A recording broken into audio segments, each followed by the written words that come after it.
우리가 오늘부터 같이 볼 열왕기는 이스라엘 왕들의 역사를 기록한 책입니다. 다윗 왕 통치 말기부터 솔로몬이 왕위에 오르고 이스라엘이 둘로 나누어지고 북이스라엘이 망하고 남유다가 바벨론의 포로로 끌려가고 여호야긴 왕이 바벨론에 잡혀간 지 37년 만에 옥에서 풀려날 때까지 약 400여 년간의 이스라엘 역사를 다룹니다. 이스라엘과 유다의 왕은 39명입니다. 이 열왕기에는 각 왕들의 정치, 경제, 군사, 외교 이러한 업적들이 기록되었지만 그것보다는 그 왕이 하나님과 어떤 관계 속에 있었고 또 주어진 상황에서 어떤 선택을 했는지에 집중합니다. 또한 왕들의 죄도 낱낱이 기록되어 있습니다. 이스라엘 왕들의 죄는 곧 이스라엘의 죄를 보여주는 모형입니다.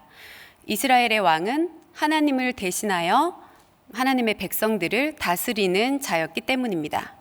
왕이 타락하면 왕국도 백성도 타락하는 것은 자명한 일이었습니다. 열왕기서는 바벨론의 포로로 잡혀간 이스라엘 백성들에게 이스라엘의 멸망이 하나님 말씀에 불순종한 결과이고 하나님의 공의로운 심판이었음을 받아들이라고 말합니다. 그리고 포로가 된 이스라엘 백성들에게 하나님께 회개하고 다시 언약 백성의 자리에 돌아오라고 독려합니다. 오늘 열왕기를 대하는 우리는 이스라엘 왕들의 이야기를 들으며 하나님의 백성들이 하나님 앞에서 어떻게 살아야 하는지를 배울 수 있습니다. 그럼 이제 본문을 살펴보겠습니다. 양치던 목동 다윗이 이스라엘의 군사령관이 되더니 왕의 사위가 되었고 이스라엘의 왕이 되었습니다. 그리고 40년 동안 이스라엘을 다스렸습니다. 다윗은 여러모로 위대한 사람이었습니다. 거인 골리앗을 쓰러뜨렸고 분열된 이스라엘을 하나로 통합했고 하나님이 아브라함에게 약속하신 땅을 모두 정복한 이스라엘 역사에서 전무후무한 사람입니다. 그런데 그런 다윗도 이제 늙었습니다. 용맹한 왕이자 전사요 신앙인이었던 다윗은 이제 뭘 덮어줘도 몸이 따뜻해지지 않습니다. 국정을 이끌어갈 능력이 없는 상태가 되었습니다. 한때 이스라엘의 등불이라 불렸던 왕, 공식적으로 후계자가 세워지지 않은 상태에서 왕의 노세는 신하들에게 걱정거리였습니다. 이때만 해도 왕이 죽고 난 뒤에 어떤 사람이 왕이 되어야 하는지에 대한 기준이 없었습니다.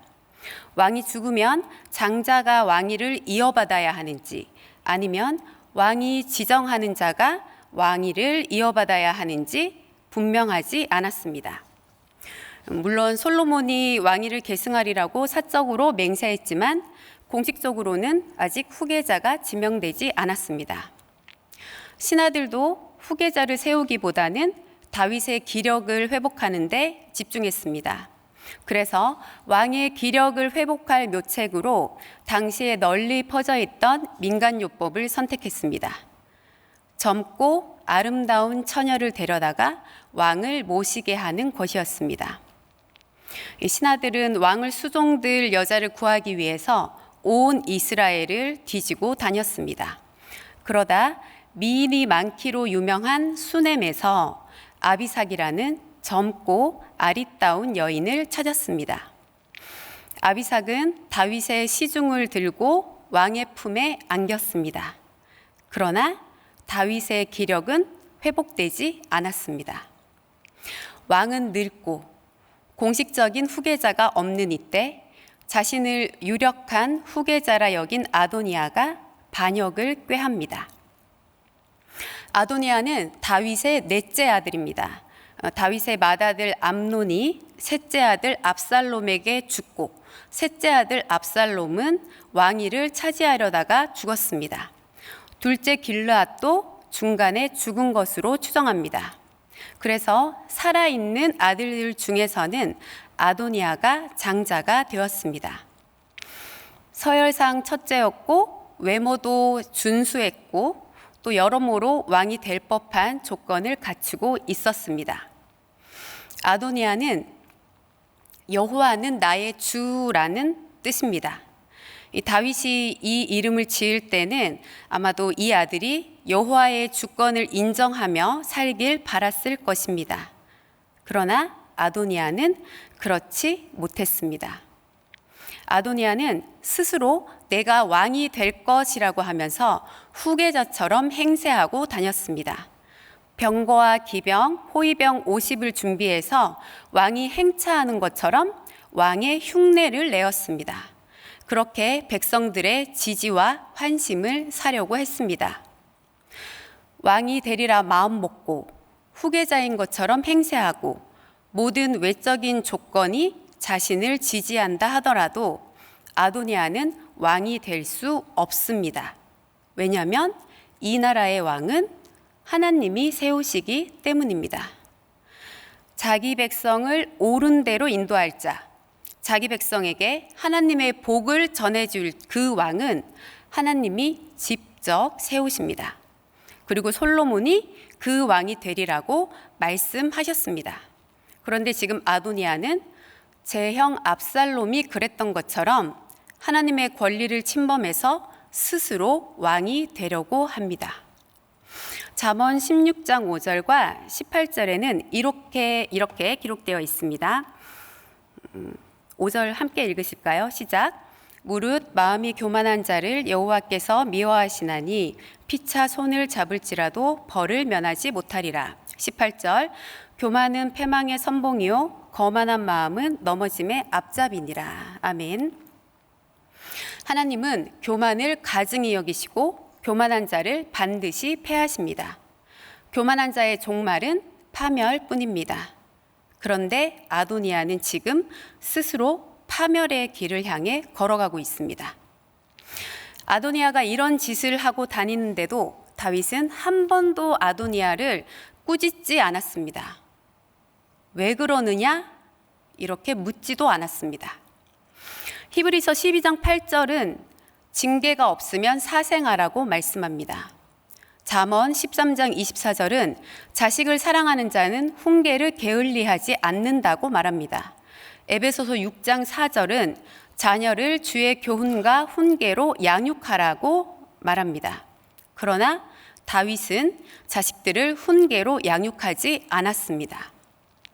다윗의 큰아들 암논이 자기 여동생 다말을 강간했을 때, 압살롬이 그런 암논을 죽였을 때 다윗은 화를 내고 슬퍼했지만 아들들을 꾸짖거나 이 분란을 적극적으로 해결하지 않았습니다. 그렇게 방관했던 다윗이 지금 또다시 아도니아를 방관합니다.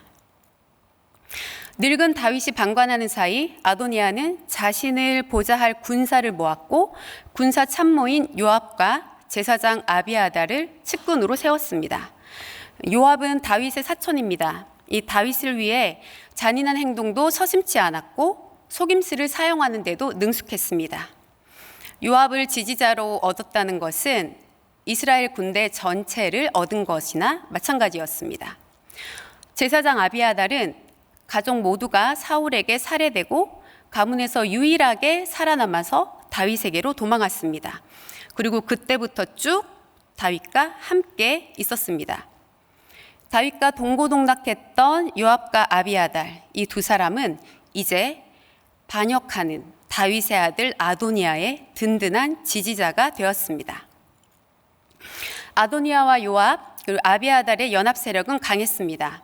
하지만 제사장 사독과 나단 선지자 외에 다윗의 다른 용사들은 여기에 동조하지 않았습니다. 아도니아가 왕이 되면 자신들에게 위험이 닥칠 수도 있었지만 그들과 뜻을 같이 하지 않았습니다.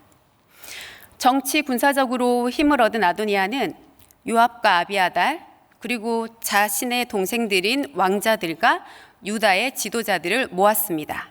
그리고 예루살렘 남쪽에 있던 셈 에누로겔에서 잔치를 열었습니다. 에누로겔은 정탐꾼의 셈이라는 뜻입니다.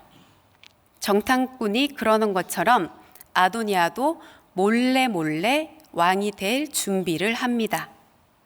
뱀이라는 뜻을 가진 소헬렛 바위 곁에서 양과 소와 살찐 송아지를 잡고 제사를 드립니다.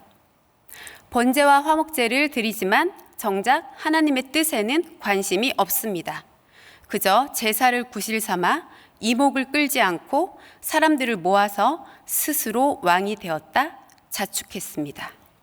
이렇게 음모는 감추고 정신적 결속은 굳혔습니다. 뱀과 같이 슬금슬금 몰래 아도니아를 왕으로 세우자는 동맹이 맺어졌습니다. 그러나 이 자리에 솔로몬은 오지 않았습니다. 정확히 말하면 솔로몬은 초대받지 못했습니다. 다른 왕자들은 다 초대하면서 왜 솔로몬은 초대하지 않았을까요? 이는 아도니아가 솔로몬을 왕으로 삼겠다는 다윗의 뜻을 알고 있었기 때문입니다. 그렇기에 솔로몬과 솔로몬을 지지했던 다윗의 신하들은 초대하지 않았습니다. 아도니아는 솔로몬이 다음 왕이 될 것이라는 것을 알고 있었습니다. 그러나 또 그것이 다윗의 뜻만이 아니라 하나님의 뜻인 것도 알았을 것입니다. 그러나 자기의 욕심이 자신의 행동에 정당성을 부여했습니다. 내가 장자니까, 아버지는 연로하시고 솔로몬은 어리니까 내가 왕이 되는 게 맞다. 우리는 하나님의 뜻을 알고 있으면서도 따르지 않을 때가 있습니다. 내 욕심 때문에, 스스로 높아지려는 욕망 때문에. 하와가 하나님처럼 되려고 했을 때 그 결과는 어땠습니까? 아도니아의 말로는 어떨까요? 아도니아는 결국 솔로몬에 의해 죽임을 당합니다. 동조했던 요압과 아비아달도 숙청되었습니다. 사람들의 관계 속에서도 하나님의 뜻은 이루어집니다. 누구도 만물의 주관자이시고 역사의 주관자이신 하나님의 뜻을 거스르고 자신의 뜻을 이룰 수 없습니다. 하나님의 뜻이 무엇인지 알고 있음에도 불구하고 하나님의 뜻을 거스르고 자신의 길을 가는 사람들은 그 길에서 돌이켜야 살 수 있습니다. 인간은 높은 것을 좋아합니다. 높은 자리에서 내려다보고 싶어서 높은 곳으로, 왕의 자리로 올라가고 싶어 합니다. 그러나 성경은 우리에게 낮은 데로 내려오라고 말씀합니다. 가장 높은 곳에서 낮은 곳으로 내려오신 예수님처럼 인간의 몸으로 오셔서 친히 죄인들의 발을 씻겨주신 예수님처럼 우리도 낮은 데에 처하라고 말씀하십니다.